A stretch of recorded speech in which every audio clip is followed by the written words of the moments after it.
Urgence sanitaire, et c'est l'un des grands points faibles du secteur de la santé dans le royaume. Je vous parle des ambulances. Les insuffisances du secteur des ambulances sont nombreuses, peu de véhicules, des équipements parfois vétustes et un personnel pas toujours très bien formé.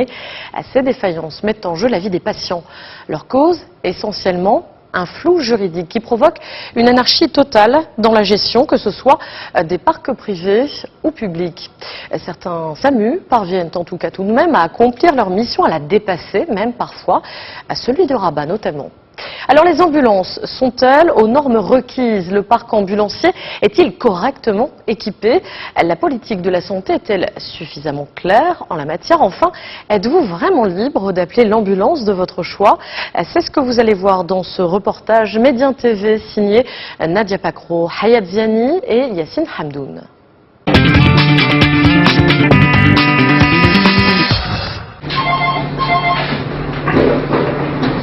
assistance bonjour. الو لامبيلونس هذيك؟ وي سيدي. الله يرحم الوالدين. شوف سيدي، انا بغيت واحد لامبيلونس تجيني دابا. وي سيدي. شارع عبد المؤمن. وي. النيميرو 223. وي سيدي. ولكن الله يرحم الوالدين السيد راه سخط لينا. وي سيدي، نصيفط لامبيلونس تو دو سويت. دوزيام ايطاج الله يرحم الوالدين. داكور سيدي. شحال ديال الوقت غادي يدير؟ وي 5 دقائق سيدي. الله يحفظك، ميرسي بوكو. وي كريم، باك تمشي ليا خويا البولفار عبد المؤمن 223 دوزيام ايطاج، كاين واحد السيد تما هزو ديال الكلينيك. ميرسي. Casablanca, quartier des hôpitaux, Allel, l'infirmier, commence une course contre la montre. Suivi de Salah, le brancardier, ils rejoignent Karim au volant de l'ambulance, destination avenue Abdelmoumen. Adresse transmise par le call center qui reçoit jusqu'à 40 appels par jour dans cette société d'ambulance privée. Merci.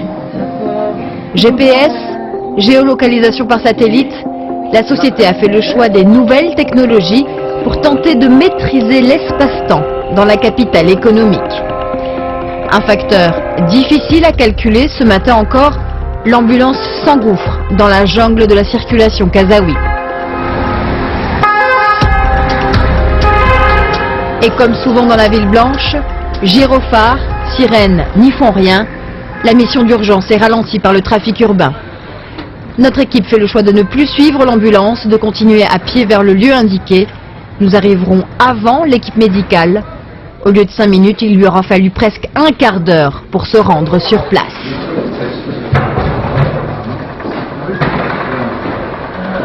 Encore aucun indice sur la nature du malaise de ce jeune homme qui a du mal à respirer. Son employeur, auteur de l'appel, n'a pas pu renseigner l'infirmier. La bouteille d'oxygène semble indispensable. 100% de saturation. Le pouls est 92. Attention.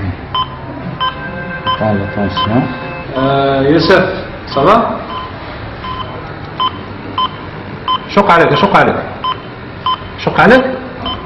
Le jeune homme reprend peu à peu conscience. 9, l'attention, 100% de l'SPE2. Le pouls est 92, c'est bon.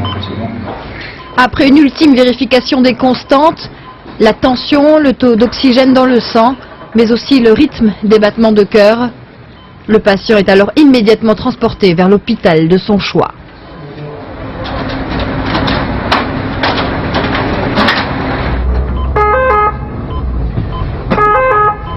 L'infirmier a dû réanimer Youssef.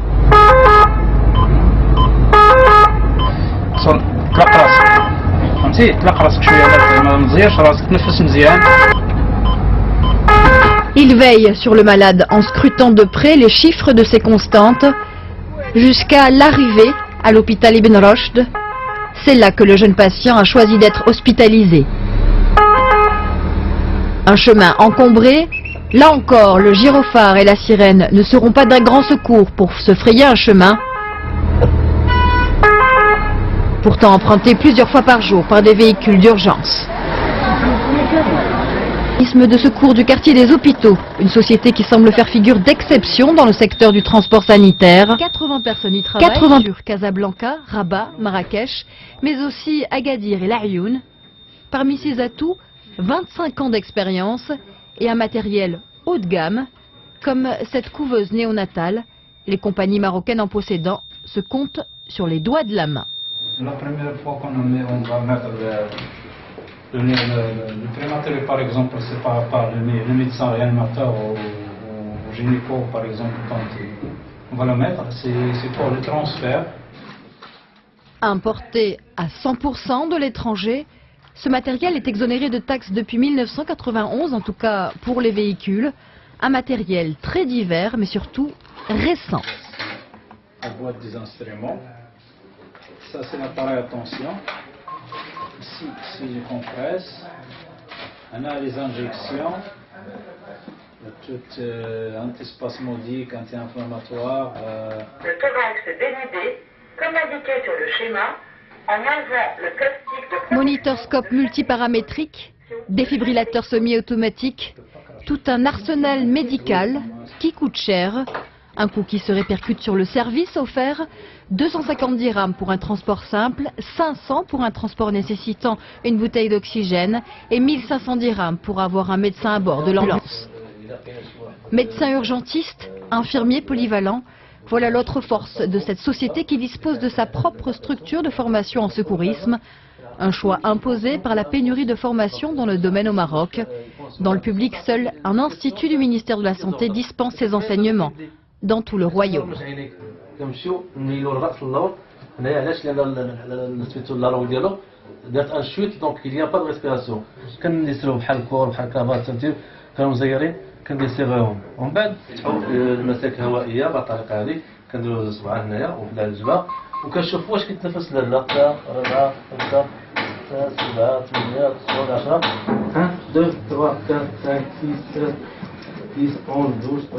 Une formation solide, censée offrir une prestation optimale aux malades ou accidentés. Car sur le terrain, 80% des appels au secours sont traités par les ambulanciers privés. Et cela, même si en théorie, la loi réserve cette mission première à la protection civile.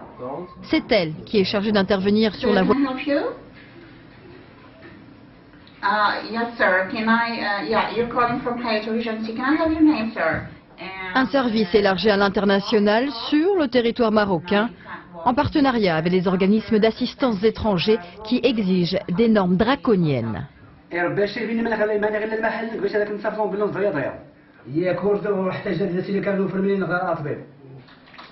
Un service qui pourrait peut-être inspirer celui du secteur public, notamment au sein du parc ambulancier du ministère de la Santé. Le ministre Hossein El Wardi avait d'ailleurs, dès le début de son mandat, lancé un appel à un partenariat public-privé pour rendre plus efficace le ramassage et la prise en charge des malades. Un partenariat pour l'heure difficile à mettre en œuvre au sein d'un secteur plongé dans un no man's land juridique. Alors par quoi commencer et surtout qui a le droit d'intervenir en la matière ?